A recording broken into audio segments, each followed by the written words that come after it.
Nicki Minaj has given the Barbs some insight into the inner workings of her mind, especially as to how her creative process goes down in the studio. The Queen's native sat down with Vogue on Thursday, November 9th, where she revealed that she went back to her proverbial roots while creating her new album Pink Friday 2. "When I look back at a lot of my music, I'm like, oh, my God, where was the me in it?" she said to the venerated fashion outlet. "So for this album, I went back to the old game plan." She continued, the idea that saying something like that, referring to the lyric, "I'm fighting for the girls who never thought they could win," from I'm the best on Pink Friday 2, could give hope to people. That optimistic outlook is something I think I got away from. In the same interview, Nicki Minaj detailed how she was prescribed Percocet for menstrual pain and quickly became hooked. "No one told me that this was a narcotic and this was addictive," Minaj said. "Luckily, I was able to ground myself. But, once an addict, always an addict. I feel like if you've ever experienced addiction to anything, which I have, you always have to think twice and 3 times about the choices that you make." Nicki also compared her situation to other high-profile figures who have had drug issues. "Look at some of our biggest celebrities.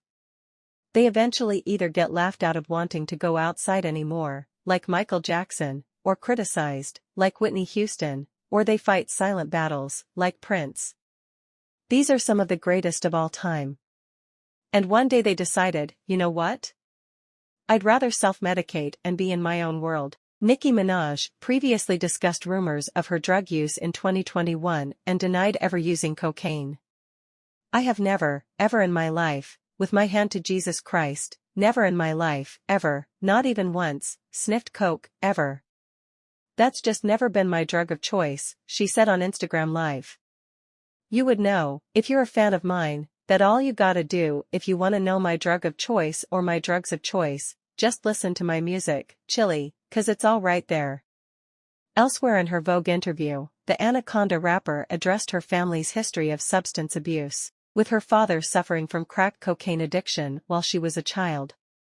"I think about watching my father go back and forth, and I just wish that at the time I understood that he wasn't doing it because he wanted to," she said. "I thought that he was making a conscious effort to be addicted to a drug that would have him steal his children's video games and sell them for money. Think about that, who would make a conscious effort to do that? Now I realize those people weren't making those choices because they wanted to hurt their family. Addiction took over their bodies and their lives. They were victims